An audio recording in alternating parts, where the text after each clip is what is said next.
Yes. Hello, America. Tonight, very serious discussion. Very serious. Have you decorated your tree yet? You know, the apocalypse tree. I have mine. I've been hanging little plastic fire and brimstone ornaments on it all week. I've been explaining to my lovely children how the world will soon come to an end and all of their favorite stuffed animals and cartoon characters will have to be left behind in the wallow of the apocalyptic wasteland. Kind of like Waterworld, except less water and far more fire. If for some reason you're not up on the news yet, billboards have been put up all around America telling everyone who will look and listen that Judgment Day is coming. In fact, it's coming tomorrow. Hurry. May 21st, 2011 at 6 p.m. Depending on your time zone, see local listings for details. At 6 p.m. Eastern tomorrow, a great earthquake will come. And then at 6 p.m. Central, they get the earthquake. And it sort of kind of goes from east to west across America for the next few hours. Hawaii, you get yours, I don't know, what is it, 6 hours over to you? So that's how it's going to happen. Now, after the true believers will be changed into glorified spiritual bodies, everybody else just suffers for months. And then the world is finally destroyed. And they call me depressing. This is all according to the Family Radio Worldwide, a California network. Who would have guessed this would have come from California? And they're the ones responsible for all the doomsday advertising, and this is their ad that is playing right now. You might be wondering about the fact that the Bible says no man will know the date. Well, they have an answer for that. It's true. You will not know the date, but they will. You see, only true believers can decode the Bible's hidden messages to reveal that the end of the world comes before this Memorial Day. In fact, tomorrow at 6 p.m. Eastern. Please remember, check local listings. In fact, not only will the evil heathens of the world get taken by surprise by the end of the world tomorrow, you know, if you're a churchgoer, you're really going to be saying, what happened? The reason why you're going to be surprised is because of the end of the church age. That was in 1994, of course. Anyone still in a church by tomorrow isn't a true believer and is not going to, well, it's not going to go so well around 6-ish tomorrow for you. Now, sure, this might sound ridiculous, but apparently not everyone thinks it's ridiculous.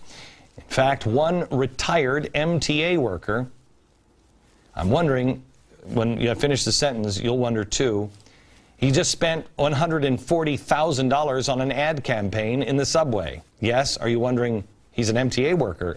Where did he get $140,000? He works for the city. And now he's spending it on these ad campaigns. I mean, with the world ending tomorrow, why not? Who needs the cash? Can't take it with you. By the way, don't confuse tomorrow's apocalypse with the apocalypse that the exact same guy from Family Radio predicted back in 1994. Apparently he got a little confused. It was the end of the church age and not the end of the whole world. We've been looking into the history books this week for about 24 seconds, and I don't think the apocalypse actually occurred in 1994. That's right, church age. Now, also another confusing fact, back in 1994, the song The Sign by Ace of Base was actually out, and that might have been a sign. But what do I know? I'm crazy because I'm a churchgoer, so what do I know? That's why I brought the experts in tonight. Rabbi Joseph Potasnik, he is the executive vice president of the New York Board of Rabbis. David Barton is here. He is a historian. He'd know about apocalyptic stuff. He's also the president of Wall Builders. And Pastor Tom Mullins. I warn you, he is the founding pastor of Christ Fellowship Church in Florida, meaning he's a churchgoer. He's going to be one of the surprised tomorrow at 6. Well, Glenn, here's the bottom line. Yeah. The Bible teaches us, actually, there is no hidden code. Not even Christ, the Son of God. Churchgoer, that's exactly what he would say. Jesus Christ does not even know. Only the Father knows the hour or the day. So I'm pretty confident the 21st is not the day. All right, so you are prepared for me to call you on Monday when you are clearly proven wrong. If I'm proven wrong, the phone lines won't be working on that. That's the kind of game those churchgoers play, isn't it? David, are you all packed for tomorrow? Not for that. No, I've got lots of other plans for tomorrow. Not that. Rabbi. I'm trying to convince all the people who say 21st is the end of the earth. to convey their accounts to me on the 22nd. All right, so no one has thus far signed anything over to me. These advertisements, they talk about a book coming out. And you're looking at this ad, and you're like, wait a minute, end of the world is Saturday. Buy the book? Buy the book. I hope it's short, because I don't have a lot of time. So what we really wanted to talk about was the Black Robe Regiment. We have gotten a lot of mail over the last year, since 828, about it. And David, you've kind of been heading that up, and you've been telling me you have a lot to report, so we want to get a little to that. And we also wanted to talk a little bit about our trip that we announced to Israel, called Restoring Courage. So why don't we start there? You were with me, David, last week. I went, and did you think I was kind of nuts when I first? No. No, Okay. I did not. I thought it was exactly right. Okay. Because we traveled with somebody who thought, in fact, most of my staff still thinks I'm out of my mind, that we're going to do this. But it was a powerful experience when we went last week to Israel to try to find the place of where we will do it. What was it that you took away from that trip? I don't know how to say it. There's a couple places I've been in Israel that when I get there, I really feel like I'm on holy ground. It's really somber. You just keep your mouth shut, you keep your ears open, and you keep your heart open. And that's what I felt like on the trip, is this is really significant. This is literally a potential world-changing event. It's not a small thing. And I really felt the weight of that as we were looking at venues and places. I'm absolutely convinced the way you treat Israel, especially what Israel is facing right now, is the dividing line on anybody of faith, period. I said on the radio today that I think that this is almost like, closing time. Yeah. It's almost like the Lord is like, okay, last call. Anybody really, or is anybody hearing me? Anybody hearing what I've been saying? Your life has been out of order, and why don't you check the writing? Because it says clearly, if you stand against, you'll be destroyed. That's right. Let me say firstly about this business of being crazy. The prophet said, Mishuga ish haruach. A person who's crazy is a person of spirit. Because it's the crazy people who are the iconoclasts. They challenge the status quo. I wish we had more crazy people like you who are standing with us. Jews very often feel isolated. They feel alone. So we need friends. And for you to stand in Israel and to say that we are with you, I think is very reassuring and is something we should be grateful for, and thank you for all that you are doing on our behalf. I think honestly, I mean, can I make it about me a little bit? It's not about you or the Jewish people or anything. It is truly about doing what God has told us as individuals to do.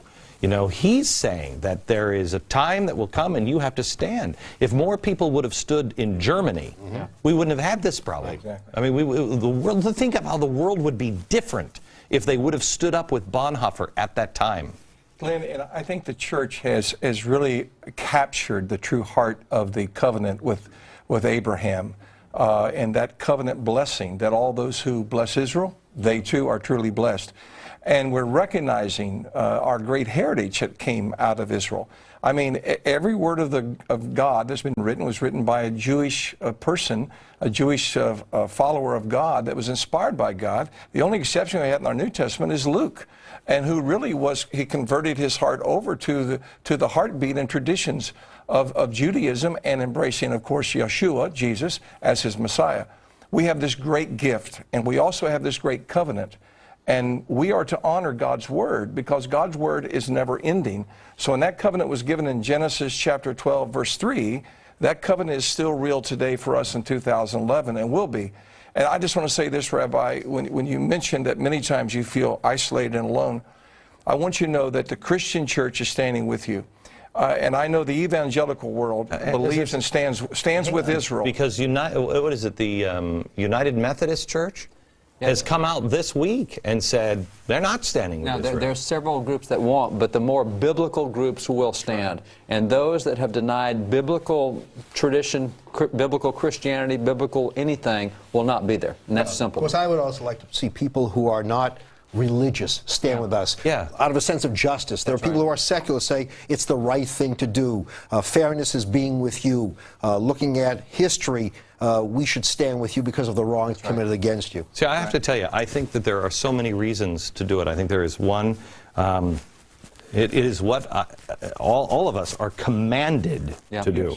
The second reason is it is the right thing to do. Yes. I mean, you can look at this and say, my gosh, evil and good here are so apparent, are so apparent. And all you have to do is open your eyes. There is that, and then there is also, you know, I think the other side of it is, and this is for a religious person, we have so screwed up our world. Every time. I mean, I did it as an alcoholic. I totally screwed up my life and totally bottomed out. And then I had to set it right and go back to him and say, okay. All right, let's start at the beginning. How do I do this again? And that's really what the world needs to do. The world is in chaos. It's in chaos. Nothing will solve this. Lyndon Baines Johnson, who wasn't particularly religious, was asked once, why do you side with Israel? All the Arab countries have the oil. Go where the oil is. They have sand on Israel. He said, because it's the right thing to do. Look at the histories. It's the right thing to do. So I would hope that people, for a host of reasons, you know, stand together with Israel. Well, it's the only island of democracy in the entire Middle East. And if we lose that stance, we've lost the entire Middle East. Well, look, I mean, first of all, you lose all of the history. Let's just forget about all the God stuff around Israel. You lose all of the history. Look what the Taliban did in Afghanistan. They took those monuments of Buddha and blew them up. You don't think that's going to happen? I mean, yes, it will. Especially, you also have to look at, that's a caliphate. You wipe out Israel, you do. You have the entire Middle East, you have all of the oil, you have absolutely everything, and you have a caliphate. You don't think they're going to sweep up into Europe? Europe is this close. What a sad commentary on human behavior, because if only those who at the present time are adversaries would think of becoming allies, what a paradise that part of the world could come. Let me ask Ron. Ron, where are you? Up here. You live in New York City, and you had a question that kind of pertains, I think, to this. Well, my question was, in New York City, I come across a lot of friends that are kind of sided more to the left and more into progressive agendas that they have. Here in New York City? Really? and many of them are Jewish, you know, and that's and I come from Israel, so when I have conversations with them, they're in totally in shock of what I'm saying to them about what's going on, and I just don't feel that Jews particularly know much of their history and know how much suffering they had to keep on thinking that they can go on in their way and not change and become more knowledgeable about getting out of their progressive agendas. I have to ask you, Rabbi, a lot of people, I think, will say some of the biggest people that are anti-Israel also happen to be Jewish. And it's a disconnect. How does that work? It's shameful. I mean, I'm not going to make excuses for it. You know, somebody once said that the tribes were not lost. They were bar mitzvahed, and then they disappeared. And how many times we find that that's the last connection some people have with the Jewish community, with the Jewish world. So we have to do a much better job in terms of education. But I always wonder when people praise, you know, the left or the extreme left, where are these places that are so favorable to Jews and Christians? Venezuela, that's a good place for Jews. Cuba is a good place for Jews. So I think it's a matter of trying to have them recognize the truth, but let them read the truth not written by Jews, because they'll say you're biased. Let them read books written by non-Jews, by those who would not have a bias according to their logic. And the other thing is this, look at how Christians are treated in a lot of these places. Don't just look how Jews are treated. Oh, if that's what they do to Christians. Look at the Coptic Christians in Egypt. Yeah. I mean, it's you know, honestly, if you've ever been to Israel, the amazing thing is you walk the streets of the old city, you will go into places like the Church of the Last Supper, and it is all it's Islamic phrases on the walls. It has been defaced. You will see. I noticed that there are a lot of synagogues that have been bombed and destroyed. Yeah. But I see in the Christian section, I see in the Jewish section, I see the minarets. They're still standing. They're not being used, but they're still standing. There is a, with some, not all, there is a willingness or a desire to wipe everyone else out. Glenn, the great thing about Israel today is that the Christians are free to worship in their faith. The Jews are free to worship, and so are the Muslims free to worship. If we lose Israel, we're going to lose all of our freedoms, and all the faiths will lose their freedoms except for one. Well, I mean, it faith. really is, to me, it really seems, I mean, it is the old saying, first they came for the Jews. Yeah. I mean, you're the first. Right. You're not the last. Right. You're the first. Right. It begins with Jews, but it doesn't end with Jews. It never does. Yeah, and you couldn't have this kind of demonstration between 48 to 67. Right? Jews weren't allowed to go to the wall. They could see the wall from afar, but they could never pray there. Why? Why weren't Jews allowed to go to their holy sites during all these years? Because there was a form of intolerance that is, it's amoral, and yet there are those who claim to be religious who refuse to recognize the religious validity of another group. I will tell you, America, that I know a lot of people, because I've read the Mail, boy, it's strange to be me, because I am apparently an anti-Semite Jew lover, which is amazing. Drive you to drink? He'll drive you to drink. I'm an alcoholic, been there, done that. But we put this together, and it is happening in August, called Restoring Courage, and it has nothing about it. Honestly, you will see courage in the Israelis when you get over there. It has more to do with our courage. You can find all of the information today at glennbeck.com, but as you walk through that city,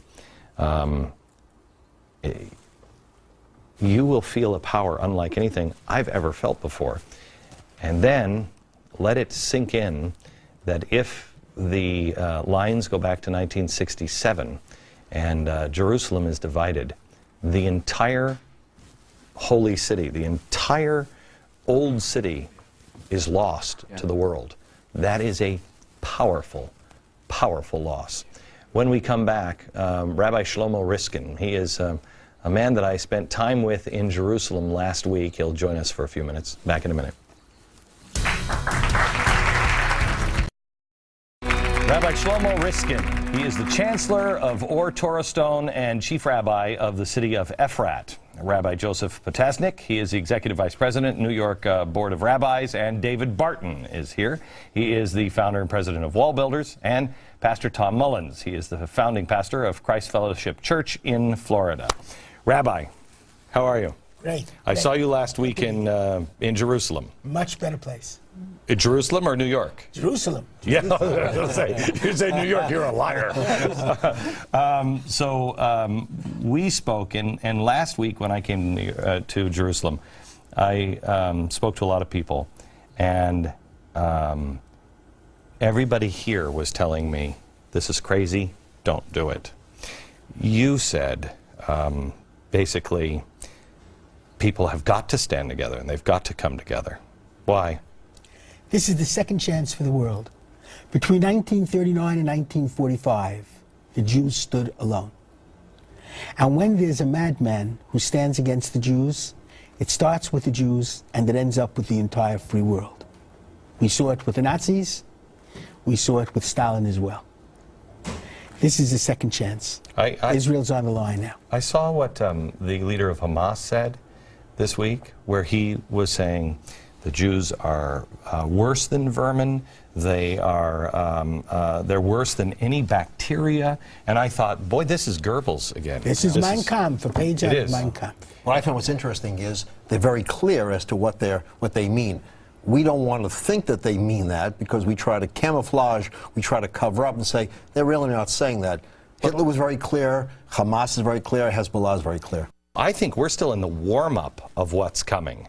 And they're very clear. Yeah. They are annihilate and kill every Jew on the planet. How sad is that? Hitler was better, right? Yeah, I'm not. I don't mean. I mean, you know, what a sad evil, commentary. Evil is evil. Yeah, but exactly. What I'm trying to say is, our eyes weren't open because I read Mein Kampf, and with retrospect, it's absolutely clear he meant it. These guys are horrifying. And what makes us think that they don't mean it, especially just less than a century away from the last time it happened? And Al-Qaeda says the great Satan is America. In other words, it's not just the Jews or Israel.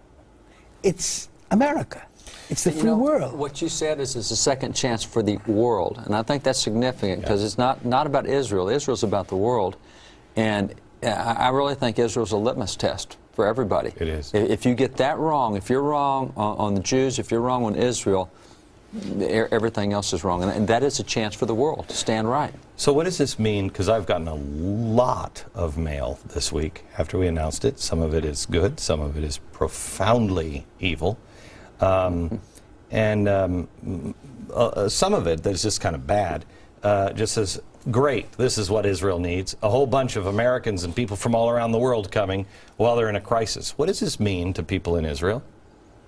I think it means the world. I think we do feel very much isolated. Yeah. And I've got to tell you, from my point of view, one of the miracles that's happened with the ingathering of the exiles and our return to Israel is the fact that the Christian world has held out their hands to us.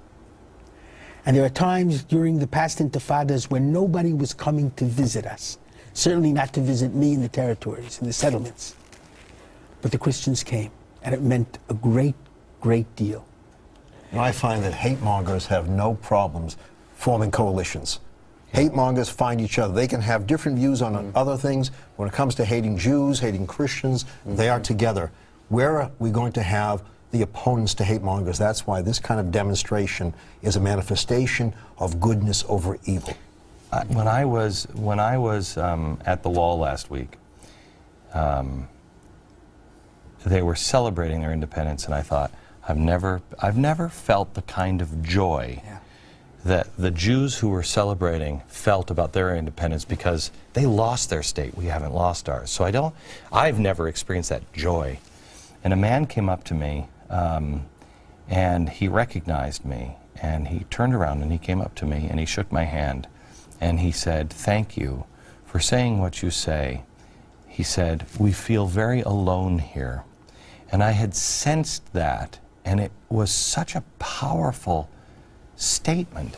Again, the world has the opportunity to either say, I don't see what's happening in the ghetto, or standing up and saying, no, no, no, never again. It's powerful how alone Israel is in the region. I just must tell you, I don't really feel alone, because to be alone with God is to be with a majority of one. And we feel that way. Yeah. And especially having returned to Israel after the Holocaust, we know that God is with us. And I think there is a certain profound sense of security. I think it's for humanity's sake, even more than for our sake, because it's the same issues at stake now. It's us. Yeah, it is. It's us. Right. How do you deal with like your children in Israel when you have people say, like Hamas, you're worse than vermin, we're going to kill you all, drive you into the sea? How do you do that with your children? Explain that. To a certain extent, that's been the genius of Judaism through the last, certainly 2,000 years of terrible persecution. Don't forget, we make a blessing every morning, thanking God for having chosen us from all other nations and given us the Bible. We feel that we gave the greatest gifts to the world through us, which God gave to us. The Ten Commandments, fundamental morality, the idea of freedom. right. America is founded on these ideals. And that's what people are fighting for when they fight for Israel. You know, there was a poll taken, Gallup poll, about the happiest people in the world, and Israel is number 8 in the world. Now, here you are hurting, and yet you're in the top 10 of being happy. So to be happy and to be in pain at the same time is a marvelous, marvelous statement about faith in humanity and faith in God and faith in one another. You know, I will tell you that I've been to Israel twice, and each time I have felt more safe there than any other place I've ever been. And it has nothing to do with guns, it has everything to do with the people. They are wide awake, and it is a powerful, powerful place on earth. Back in just a minute.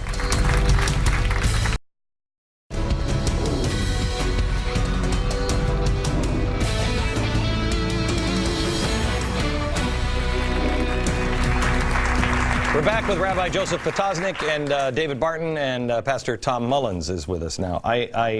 I want to get to the Black Robe Regiment here and some more questions, but I want to pick up where we were just talking during the break.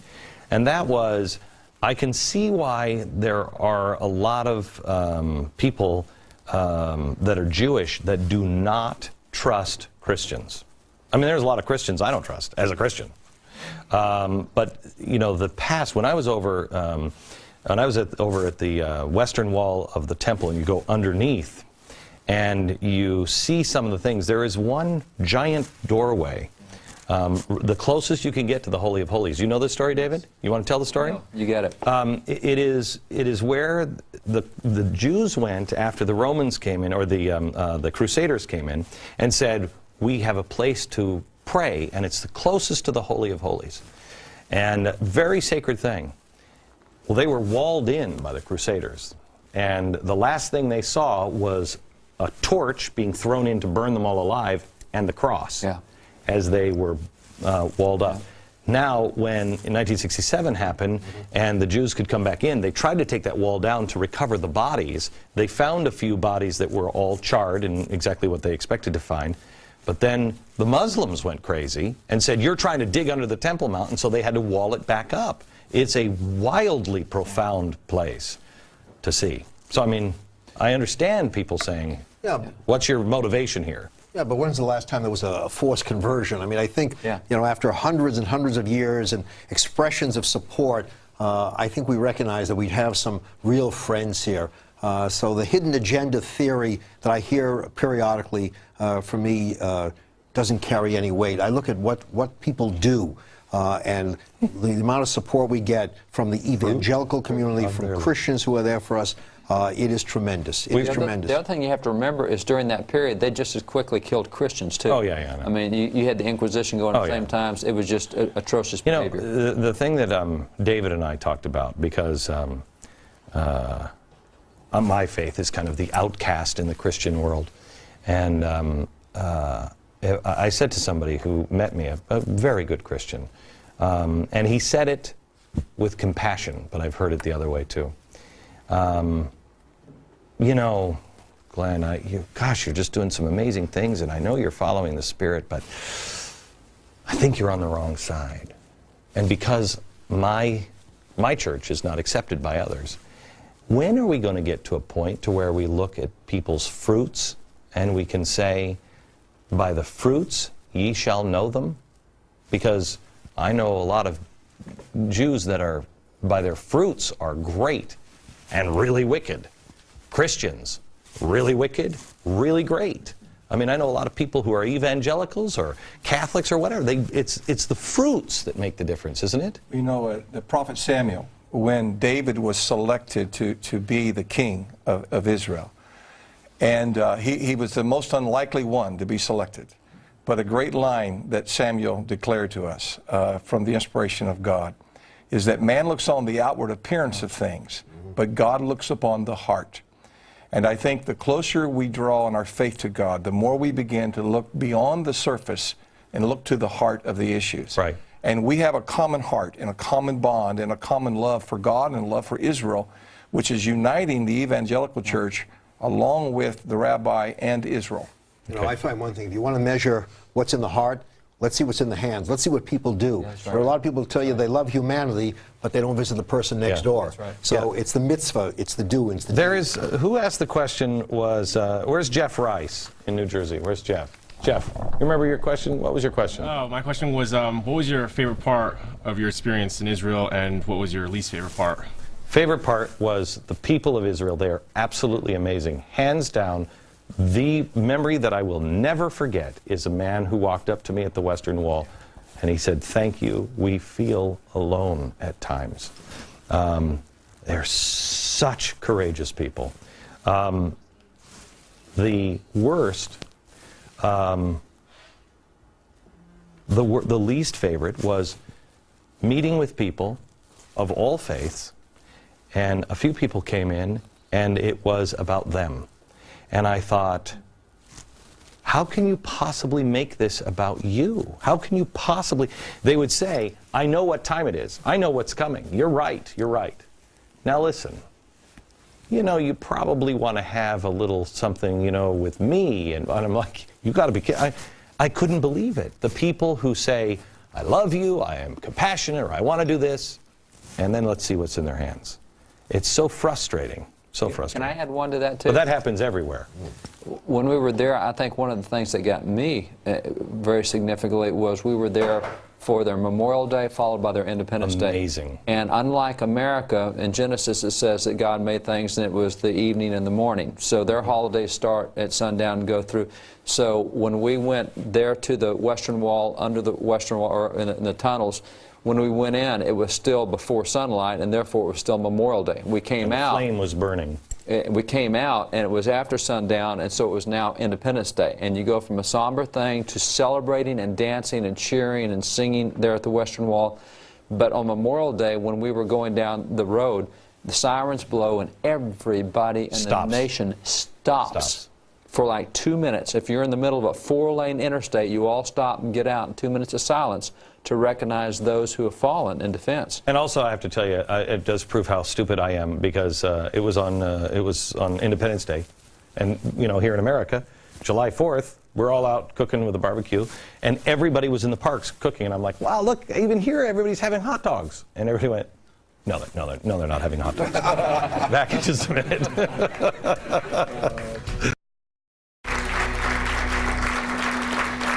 Rabbi Joseph Potosnik, David Barton, Tom Mullins, pastor from Florida here, and you two gentlemen were part of the Black Robe Brigade that we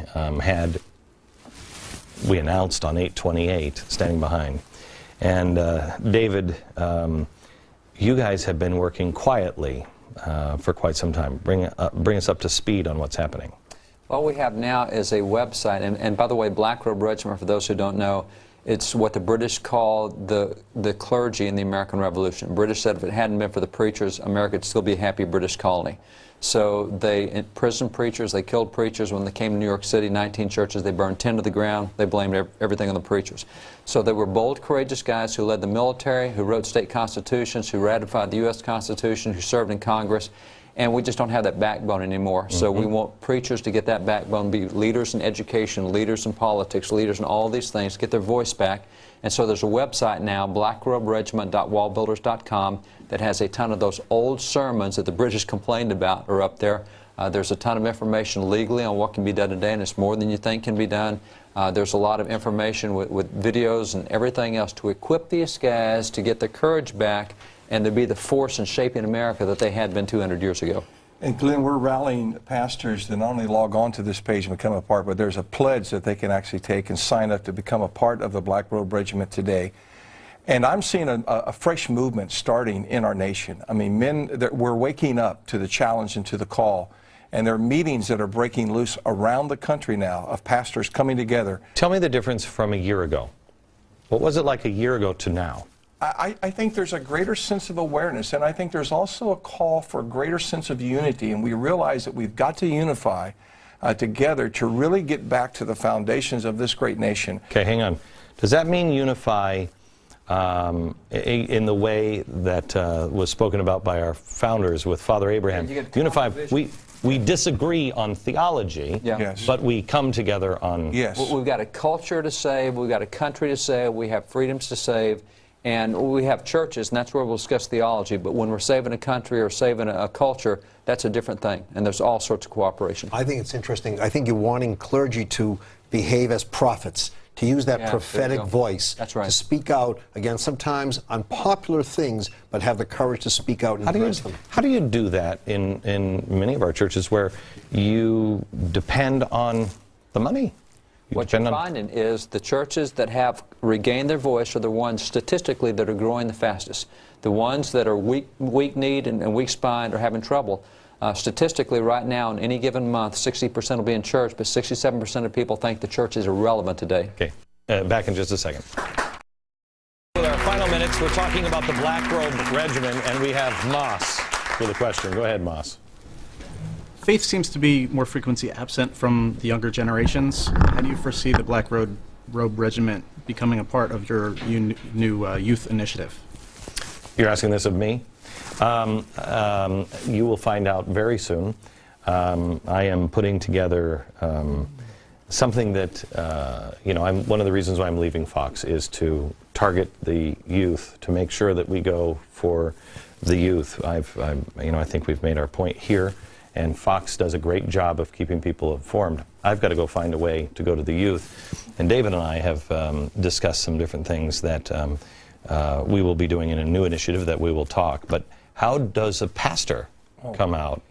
We have one of my greatest encouragements, Glenn, is there is a resurgence of a great hunger for faith and for action among our teenagers.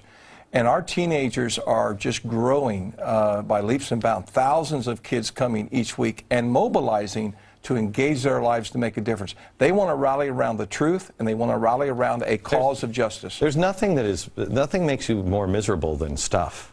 Yeah. I mean, it just makes you miserable. And I think that this generation is better than us in many ways, and they've been raised on stuff, and they'll split one way or the other, and the ones that are going the right way are tremendous. Yeah. Yes, you are Michael. Yes, Michael. Glenn, big fan. I just want to say before I start my question, I actually used your quote, "Question with boldness, speak without fear, and hold to the truth," as my yearbook quote. Holy cow. As I graduate. Thank you. I attend St. Edmund Prep High School in Brooklyn, and in my two history classes last year, AP US History, and this year in AP US Government, I just never taught about the Black Robe Regiment from the Revolution. I just want to know why. And David? Well, they're trying their best to keep people of faith out of the public arena. And so how in the world would they dare to teach that it's people of faith who created the public arena they're trying to throw them out of? Right. So this is contrary to everything that would be a philosophical political agenda. I mean, what the courts are doing, and legislators, etc. It really is impossible to be able to restore something without the cornerstone. Right. You can't rebuild it without the cornerstone. That's right. You know? And I think that's, the thing that let me end where we began, not on the end of the world, but on the trip to Israel. That is the original place where man first spoke to one God. That's the place where Abraham... Foundation stone. It is the place. And if we're coming home. Yeah, it is. It's the world coming home and saying, "Hey, Dad, wow, have we been screwing this up?" And returning home. Back in just a second.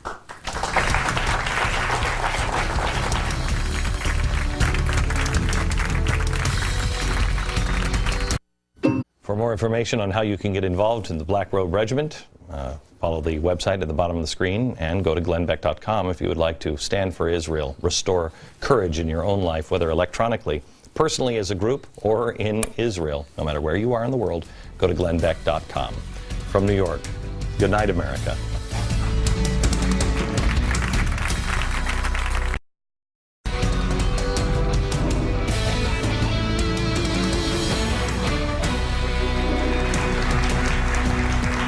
Yes.